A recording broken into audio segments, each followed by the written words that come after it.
Summer வந்தாச்சு. What's your plan for this holiday? எங்க கிட்ட விட்டுருங்க, நாங்க பாத்துக்கிறோம். GT Holidays. GT Holidays, South India's #1 travel brand. இனி வீட்லயே பானிபூரி செய்யலாம் எல்லாரும். ஆச்சி பானிபூரி கிட். இந்த அதிமுக பாஜக கூட்டணியை நாம் தமிழர் எப்படி பார்க்கணும்? பாஜகவோடு ஒரு காலமும் கூட்டணி இல்லை நம்ம ஜெயலலிதா அவர்களும் சொல்லியிருக்கிறாங்க. அதற்கு பிறகு எடப்பாடி பழனிசாமி அவர்களும் சொல்லியிருக்கிறாங்க. இருந்தாலும் அவங்க வைக்கிறாங்க அப்படின்னா மக்களின் மறதியை ஒரு முதலீடாக வைத்து இந்த தேர்தல் அரசியலை ரொம்ப சந்தர்ப்பவாதத்துடன் அணுகக்கூடிய கட்சிகளாக இந்த கட்சிகள் எல்லாம் இருக்கு. அண்ணன் சீமானால இன்னைக்கு வரைக்கும் எம்எல்ஏ ஆக முடியல. அண்ணன் பேசுறாரு, நீங்க பேசுறீங்க, ஆனா மக்கள் உங்களுக்கு ஓட்டு போட மாட்டேங்கிறாங்களே. தொடர்ச்சியாக நீங்கள் தோல்வி அடைஞ்சிருக்கீங்க, ஒரு கவுன்சிலர் கூட வெற்றி பெறலைங்கிறது ஒரு விதமான போற்றையில் நான் பாக்குறேன்.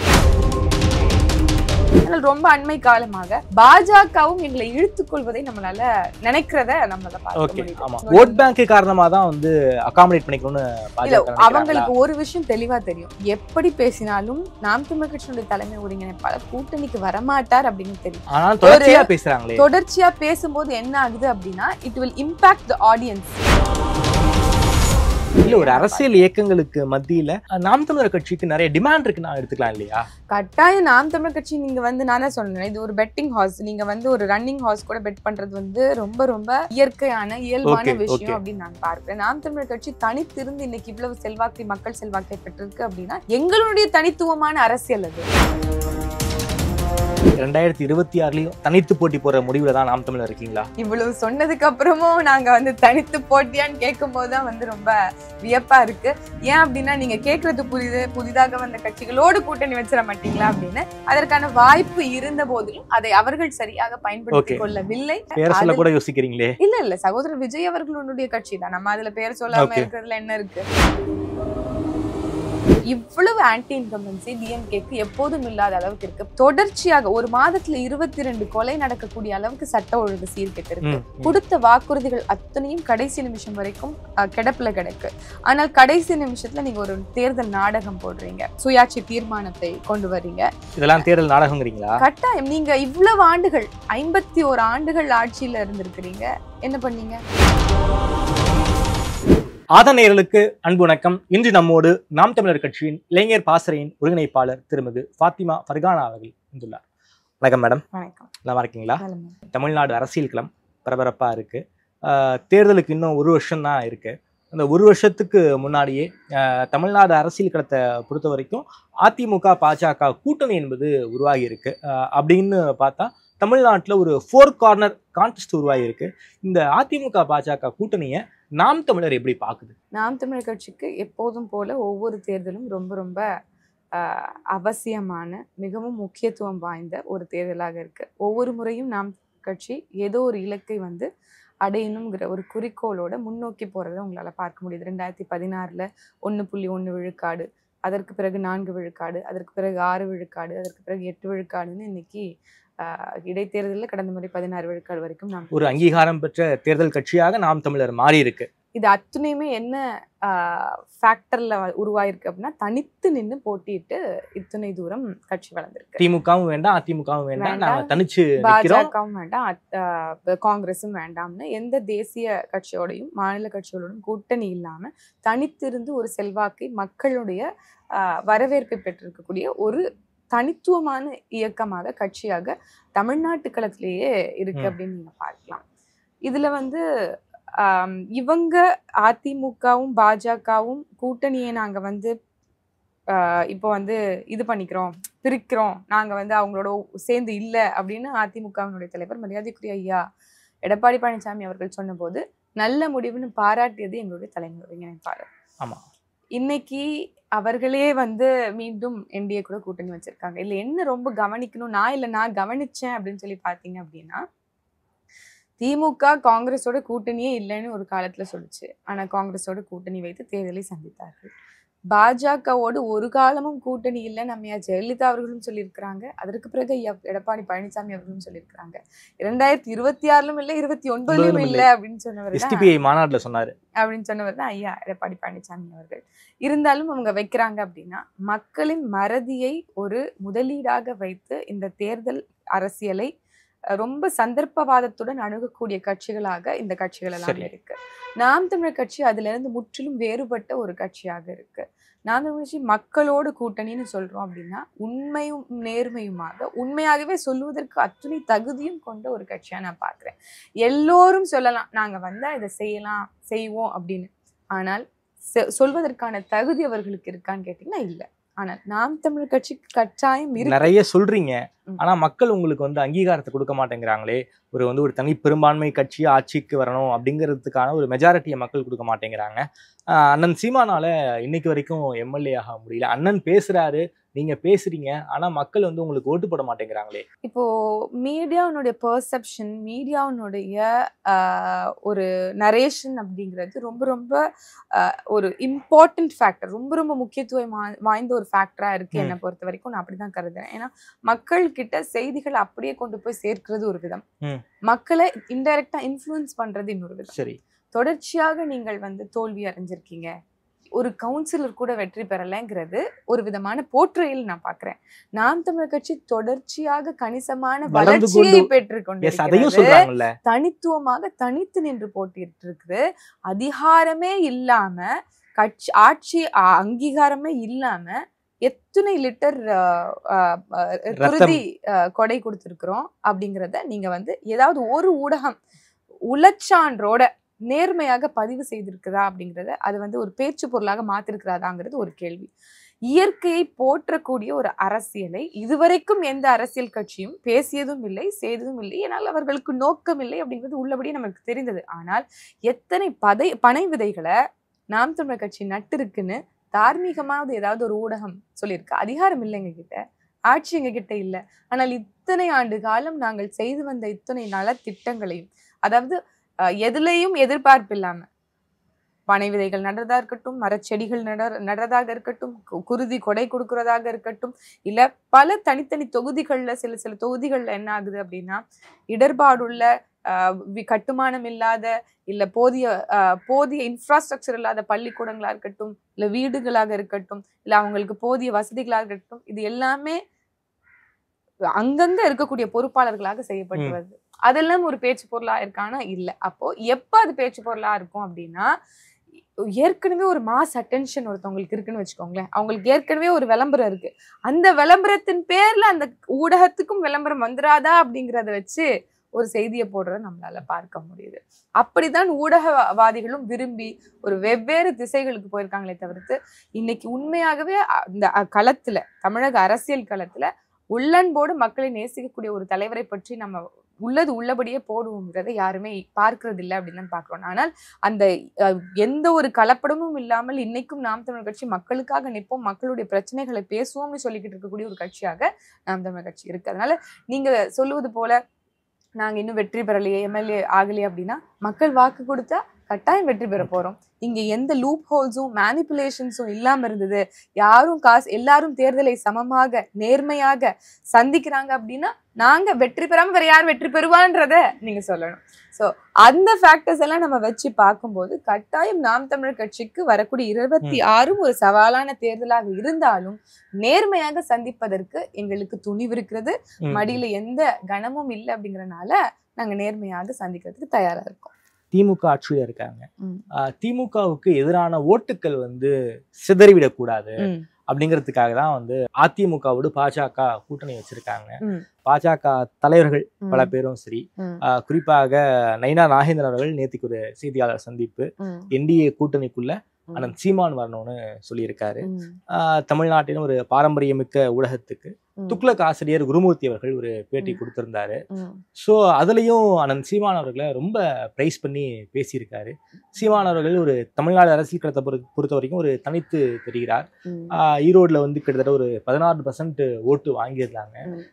பெரியாரை வந்து யாருமே விமர்சிக்க முடியாத சூழல்ல மிக காட்டமான விமர்சனம் பண்ணியிருக்காரு. ஸோ இதெல்லாம் அவருக்கு பிளஸ் பாயிண்ட். குறிப்பாக இந்த பாஜக ஆதரவாளர்கள், பாஜகவினர் எப்படியாவது அண்ணன் சீமானை வந்து என்டிஏ கூட்டணிக்குள்ளார கொண்டு வந்துடணும்னு நினைக்கிறாங்க. அதை வந்து வெளிப்படையாகவும் பேசுறாங்க. இதை நீங்க கவனிக்கிறீங்களா? இதை தலைமை எப்படி பாக்குது? இல்ல, கட்டாயம் நம்ம அதை கவனிச்சுதான் வரும். இந்த ட்ரெண்ட் வந்து இவ்வளோ நாட்களா நம்ம பார்க்கல. எப்போதுமே வந்து திமுகவுக்கு ஒரு எண்ணம் இருக்கு, ஒரு நோக்கம் இருக்கு, எப்படியாவது பாஜக பக்கம் தள்ளி விட்டுறணும், நாம் தமிழர் கட்சி அப்படின்னு. ஆனா அவர்களுக்கே அது தெரியும், நாம் தமிழர் கட்சி பாஜகவோட ஒருவேளை இணைந்தது அப்படின்னா அவர்களோட அரசியல் முடிந்தது அப்படிங்கிறது அவர்களுக்கே தெரியும். ஆனால் ஒரு மாயை, இங்க பாஜக வந்து ஒரு வந்துருவாங்க, உள்ளக்க வந்துருவாங்க அப்படிங்கிற ஒரு அச்சத்தை மக்கள் மத்தியில எழுப்பி அவர்களுடைய வாக்கை வந்து அறுவடை செய்வதற்கான நோக்கம் இருந்தது. அதே மாதிரி தொடர்ச்சியாக நாம் தமிழர் கட்சி பாஜக கிட்ட போயிரும், பாஜகவுடைய பி டீம் அப்படிங்கிற ஒரு கருத்து உருவாக்கத்தை தொடர்ச்சியாக செய்து வருது திமுக.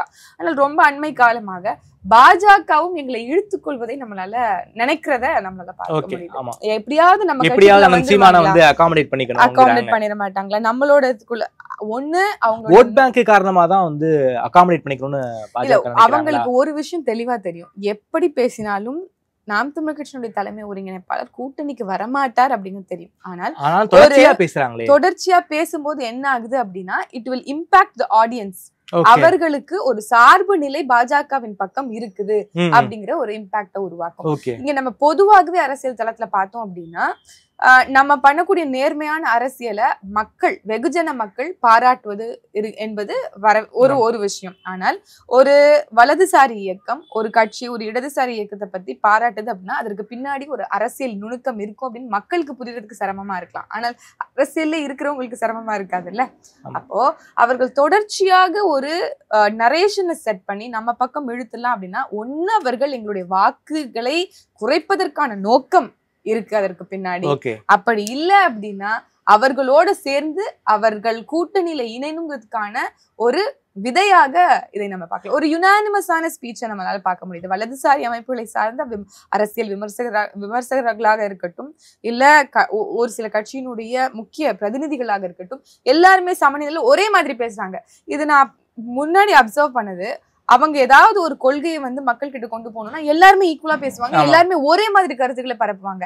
எப்போதும் இல்லாத மாதிரி அண்ணாமலை சகோதரர் பாராட்டுறார், நேர்ல சந்திச்சா ஒரு அன்பை பரஸ்பரம் அன்பை வந்து பரிமாறிக்கொள்கிறார். இந்த பக்கம் ஐயா குருமூர்த்தி அவர்கள் பேசுறாங்க, இந்த பக்கம் அமித்ஷா அவர்கள் பேசுறாங்க, இந்த பக்கம் ஐயா ரவீந்திரன் துரைசாமி அவர்கள் பேசுறாங்க, அந்த பக்கம் ஐயா ரஜினிகாந்த் அவர்கள் பேசுறாங்க. எல்லோருமே வந்து ஒரே மாதிரி பேசும்போது மக்களுக்கு ஒரு இம்பாக்ட உருவாக்கணுங்கிறது அவர்களுடைய நோக்கம்ங்கிறது என்னுடைய புரிதல நான் பார்க்கிறேன். குறிப்பாக ஏடிஎம்கே கிட்ட ஒரு 22% இருக்கு, என்டிஏ கூட்டணிக்கு ஒரு 18% இருக்கு, ஆனால் சீமான் நாம் தமிழர் கிட்ட ஒரு 8% இருக்கு. ஸோ இந்த அரித்மெட்டிக் கால்குலேஷன் திமுக கூட்டணியோட கொஞ்சம் அதிகமாக தான் இருக்கு. கால்குலேஷன் கனெக்ட் பண்ணி பார்த்தா திமுக வீழ்த்தணும் அப்படிங்கிறதுக்காக சீமானும் நம்ம கூட வந்தா நமக்கு வந்து ஒரு வேல்யூ ஆடடா இருக்கும் வந்து பாஜக தரப்பு நினைக்கிறாங்களா? மற்ற எல்லா கட்சிகளுமே வந்து கூட்டணியை முன்வைத்து தேர்தலை சந்திக்கணும், மக்களை முதலீடாக வைத்து தங்களுடைய ஆட்சி கட்டலில் பிடித்து அவர்கள் போட்ட காசை திருப்பி எடுக்கணுங்கிறதுக்கான நோக்கத்தோடு அரசியல் செய்யக்கூடியவர்களாக இருக்கலாம். ஆனால் நாம் தமிழர் கட்சிக்கு அந்த எந்த தேவையுமே இல்லை. எங்களுக்கு கூட்டணி கணக்கு அவசியம் இல்லை. எங்களுக்கு எப்படி யாரோட கூட்டணி அமைச்சா நாம வெற்றி பெறலாம்ங்கிறதுக்கான அவசியமும் எங்களுக்கு இல்லை. நாம நேர்மையா அதுதான் நான் சொல்றேன். இன்னைக்கு மக்களோட ஏன் கூட்டணி போடுறோம் அப்படின்னா, எங்களை நீங்க முழுசா புரிஞ்சுக்கோங்க. நாங்க என்ன அரசியல் நிலைப்பாட்டுல இருக்கோம், எங்களுடைய கொள்கைகள் என்ன, மக்களுக்கான, மண்ணுக்கான, கல்வி அரசியல், இங்க வந்து நீர் அரசியல், இங்க இயற்கை அரசியல் அப்படின்னு எல்லாவற்றையும் நாம் தமிழர் கட்சி பேசுது. அதனை முழுமையாக மக்கள் புரிந்து கொண்டு இவர்கள் வந்தால் அதை எல்லாத்தையும் அவர்களால செய்ய முடியும், அவர்கள் ஒரு திறன்மிக்க ஆட்சியாளர்களாக இருப்பார்கள் அப்படிங்கிறத நம்பினீங்க அப்படின்னா எங்களுக்கு வாக்கு செலுத்துங்க. இவங்களோட கூட்டணி வச்சாதான்ப்பா அவங்களுக்கு வின்னு மத்தவங்க சொல்ற பெர்செப்ஷனும் அவங்க சொல்லக்கூடிய டெம்ப்ளேட்டுக்குள்ள எங்களையும் பிக்ஸ் பண்ணணும், நாங்களும் இருக்கணும்னு நினைக்கிறது வந்து ஊடகங்கள் செய்யக்கூடிய ஒரு அரசியல் இயக்கங்களுக்கு மத்தியில நாம் தமிழர் கட்சிக்கு நிறைய டிமாண்ட் இருக்கு நான் எடுத்துக்கலாம் இல்லையா? கட்டாயம் நாம் தமிழர் கட்சி நீங்க வந்து நான் தான் சொன்னேன், இது ஒரு பெட்டிங் ஹார்ஸ். நீங்க வந்து ஒரு ரன்னிங் ஹார்ஸ் கூட பெட் பண்றது வந்து ரொம்ப ரொம்ப இயற்கையான இயல்பான விஷயம் அப்படின்னு நான் பார்க்கிறேன். நாம் தமிழர் கட்சி தனித்திருந்து இன்னைக்கு இவ்வளவு செல்வாக்கை, மக்கள் செல்வாக்கை பெற்றிருக்கு அப்படின்னா எங்களுடைய தனித்துவமான அரசியல் அது. எங்க கிட்ட இருக்கக்கூடிய தூய கொள்கை நிலைப்பாடு அது. எங்க கிட்ட இருக்கக்கூடிய சித்தாந்தத்தை பிடித்து ஏற்றிருக்க மக்கள் வந்து தொடர்ச்சியாக வாக்குகளை கொடுத்துட்டே வராங்க. அது இன்க்ரீஸ் ஆயிட்டே இருக்கு. அது போதுமான அளவுக்கு அது ஸ்ப்ரெட் ஆயிருக்காங்கிற ப்ராசஸ்ல அந்த ஜேர்னில தான் போயிட்டு இருக்கே தவிர்த்து அது வந்து இதனால நாங்க கூட்டணி வச்சிருந்தோம், அப்ப எங்களுக்கு இது நாள் வரைக்கும் தனிச்சு நிக்கிறாங்க, இவங்க வந்து எந்த ஊழல் கட்சிகளோடும் இல்ல அப்படின்னு நினைக்கிறவர்களை ஏமாத்துற மாதிரி ஆயிராதா? வேற யாரு கூட வந்து கூட்டணி வைக்கிறதுனால நாங்க ஒரு நிலைப்பாடு எடுத்து அவர்கள் ஊழல் செய்யறவர்கள் சொல்றோம், அவங்க வந்து இன அழிப்புக்கானவர்கள் சொல்றோம். இவங்க எல்லாரோடையும் நம்ம கூட்டணி வைத்தால் நாளைக்கு வந்து மக்கள் கேட்க கேட்க மாட்டாங்களா? அவங்க எல்லாரையும் குறை சொல்லிட்டு இன்னைக்கு நீங்க அவங்களோடய சேர்ந்துட்டீங்களே அப்படின்னு சொல்லி மக்கள் எங்ககிட்ட கேள்வி கேட்க மாட்டாங்களா? அப்போ நாங்க எந்த கொள்கையை முன்வைக்கிறோமோ அந்த கொள்கைக்கு உண்மையா இருக்கணும்னு நினைக்கிறோம். எந்த கொள்கையால மக்கள் கிட்ட இந்த வாக்கு பெற்றோமோ அந்த மக்களுக்கு உண்மையாக இருக்கிறோம்னு நினைக்கும் போது ஒருபோதும் நாங்கள் சமரசம் அடையக்கூடாது. அதுதான் நாங்கள் மக்களுக்கு கொடுக்கக்கூடிய நன்மதிப்பாக இருக்கும். 2026லயும் தனித்து போட்டி போற முடிவுல தான் நாம் தமிழர் இருக்கீங்களா? இவ்வளவு சொன்னதுக்கு அப்புறமும் நாங்க தனித்து போட்டியான்னு கேட்கும் போதுதான் ரொம்ப வியப்பா இருக்கு. ஏன் அப்படின்னா நீங்க கேட்கறது புதிதாக வந்த கட்சிகளோடு கூட்டணி வச்சிட மாட்டீங்களா அப்படின்னு. அதற்கான வாய்ப்பு இருந்த போதிலும் அதை அவர்கள் சரியாக பயன்படுத்திக் கொள்ளவில்லை. இன்னைக்கு இதற்கு பிறகு நம்ம அவங்களுடைய கொள்கை நிலைப்பாட்டு அறிவிக்கட்டும் தான் நம்ம அன்னைக்குல சொல்லிட்டு இருந்தோம். அவர்கள் கொள்கை நிலைப்பாட்டை அறிவிச்சுட்டாங்க. யோசிக்கிறீங்களே? இல்ல சகோதரர் விஜய் அவர்களுடைய கட்சி தான். நம்ம அதுல பேர் சொல்லாம இருக்கிறதுல என்ன இருக்கு? அதனால அவர்கள் ஒரு என்ன சொல்றது, நம்ம ஒரு அன்னையில இருந்து இன்னைக்கு வரைக்கும் எடுத்த நிலைப்பாடு இதுதான். திரைக்கவர்ச்சி, மதுமத போதை இது எல்லாத்தையும் கலைந்து ஒரு தூய அரசியலை மலரச் செய்யணும் அப்படிங்கிறது நாம் தமிழர் கட்சியினுடைய நிலைப்பாடு. அப்படி இருக்கும்போது சகோதரர் விஜய் அவர்கள் இப்போதைக்கு முழுக்க தங்களுடைய ஆதரவாளர்களாக திரைக்கவர்ச்சியால ஈர்க்கப்பட்ட ரசிகர் பெருமக்கள் தான் இங்க இருக்காங்க. அரசியல் படுத்தப்பட்ட இளைஞர் கூட்டம் அங்க இல்ல. ஒரு அட்டென்ஷன் இருக்கு, ஒரு மேட் ஃபாலோவர்ஸ் இருக்கிறாங்க அவங்களுக்கு. அதை நம்மளால பார்க்க முடியுது. அது அரசியல் படுத்தப்பட்ட கூட்டமாக மாற்ற வேண்டிய ஒரு மிகப்பெரிய ரெஸ்பான்சிபிலிட்டி சகோதரர் விஜய் அவங்களோட ஷோல்டர்ஸ்ல இருக்கு. அது அதை எப்படி ஆக்குவாரு அப்படிங்கிறது he has to become more equipped. இன்னும் அவர் ஒரு அரசியல் ரீதியாக அவர் இன்னும் அவரை மெருகேத்திக்கணும் அப்படிங்கறதெல்லாம் நம்ம எல்லாரும் நினைக்கக்கூடிய விஷயங்கள் தான். ஆனால் அவர் எடுத்திருக்கக்கூடிய கொள்கை நிலைப்பாடு என்பது முழுக்க தமிழ் தேசியத்துக்கு புறம்பான ஒரு முரணான ஒரு நிலைப்பாடு. அந்த திராவிடமும் தமிழ் தேசியமும் இரு கண்கள் சொன்னதுதான் கட்டாயம் அதை ஏற்க முடியாது. கட்டாயம் அதற்கு ஏற்க முடியாது. இது நாள் வரைக்கும் நாங்கள் ஒரு இளைஞர் பட்டாளத்தை உருவாக்கிட்டு இருக்கோம். தமிழ் தேசியம் திராவிடத்திற்கு நேரெதிர், அது தீதுன்னு நம்ம சொன்ன முன்னோர்கள் சொன்ன கூற்றை நம்ம மக்களுக்கு உதாரணங்களோடு எடுத்து மக்கள் சொல்லிட்டு வரோம். அதை நீங்க முறியடிக்கிற மாதிரி புதுசா வந்தவர் உங்களுக்கு இவ்வளவு ஒரு மாஸ் அட்டென்ஷன் இருக்கு. அதை நீங்கள் சரியா பயன்படுத்தி இளைஞர்களை டைரக்ட் பண்ணிருக்கணுமே தவிர்த்து கைட் பண்ணிருக்கணுமே தவிர்த்து இப்படி அவர்களை ஒரு இளைஞர்களை திசை திருப்புறாரு. ஒரு பிளைண்ட் இதுக்கு தள்ளுறாரு அவர். ஒரு ஹீரோஷிப், ஒரு அந்த மாதிரி வச்சுக்கோங்களேன், ஒரு ஷோமேன்ஷிப்னு வச்சுக்கோங்களேன், ஒரு தனிநபர் வழிபாடு. அந்த மாதிரி அவர் வழி நடத்துறாரு. அவருக்கு அறிவுரை சொல்லக்கூடிய ஆட்களுக்கும் மத்தியில கூட பாலிடிக்ஸ் இருக்கலாம். இப்ப அவங்களுமே ஒரு பேலன்ஸ்டான ஒரு ஃபோரம்ல இல்ல.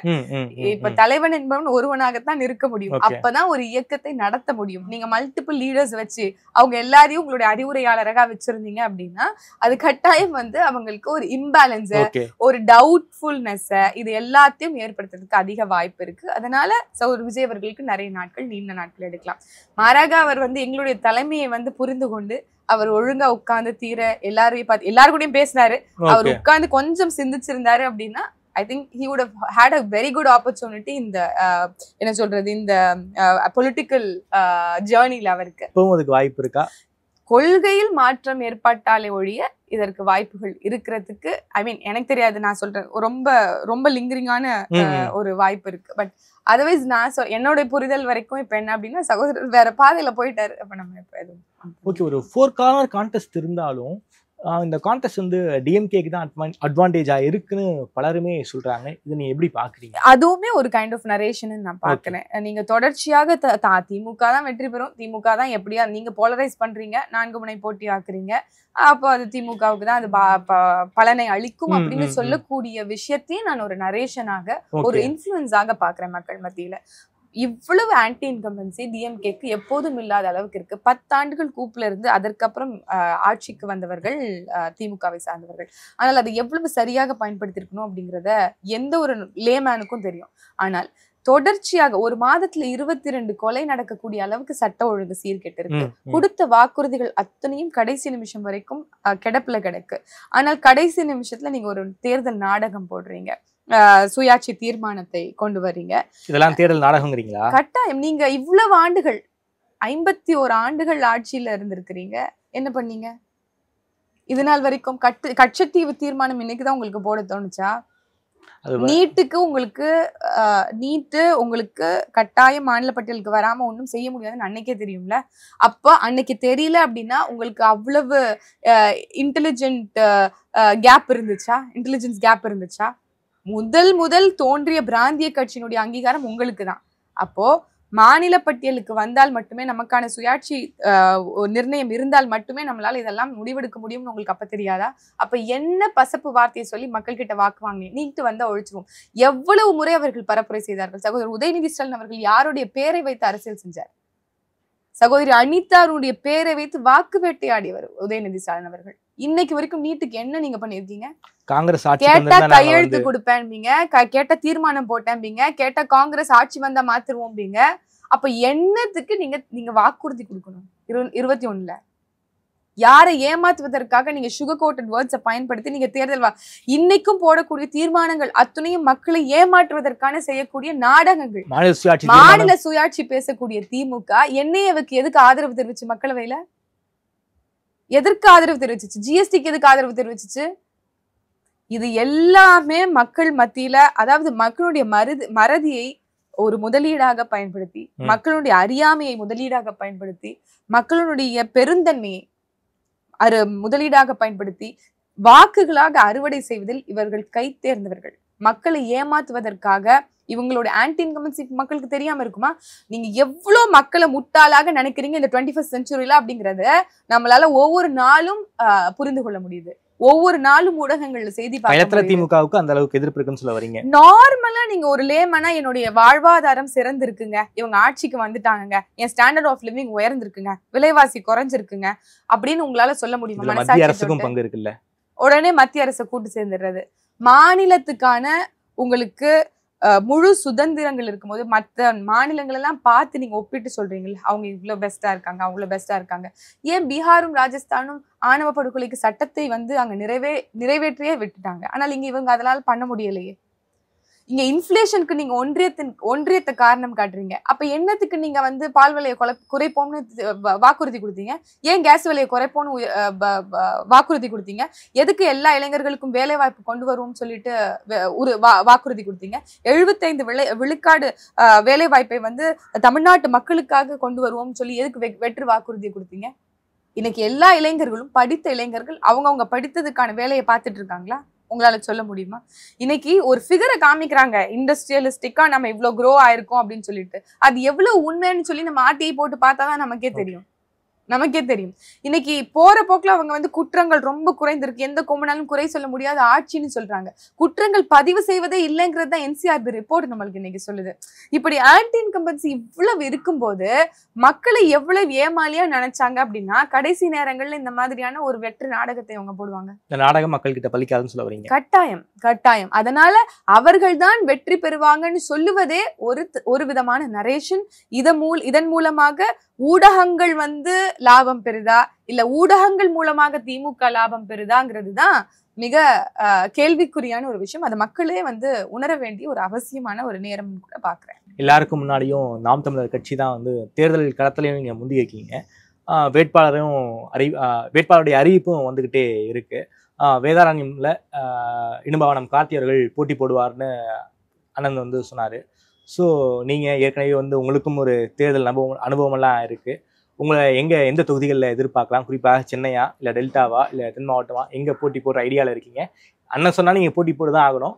எங்கன்னு எதுவும் கட்சிகள் எதுவும் பேச்சுவார்த்தை மாதிரி எதுவும் போயிட்டு இருக்கா? தேர்தல் வெற்றி தோல்வி என்பது 2ஆம் பட்சம்ங்கும் போது, நாங்கள் மக்களுக்காக நிக்கிறோங்கும் போது தலைமை என்ன சொல்லுதோ அதன் கட்டுப்பாட்டில் நம்ம களத்துல நிற்போம். அது பொறுத்திருந்து தலைமையினுடைய அறிவிப்பு வரைக்கும் காத்திருக்கணும்னு நினைக்கிறேன். வேட்பாளர் பட்டியலில் உங்க பேர் இருக்குன்னு சொல்ல வரீங்க அப்படின்னா பொறுத்திருந்து பார்க்கணும்னு நினைக்கிறேன். ஓகே, ரொம்ப நன்றி மேடம். தமிழ்நாடு அரசியல் சூழல் தொடர்பான பல்வேறு கேள்விகளுக்கு ரொம்ப விரிவாக சொல்லியிருக்கீங்க. நேரம் கொடுத்து பேசுங்க. நன்றி.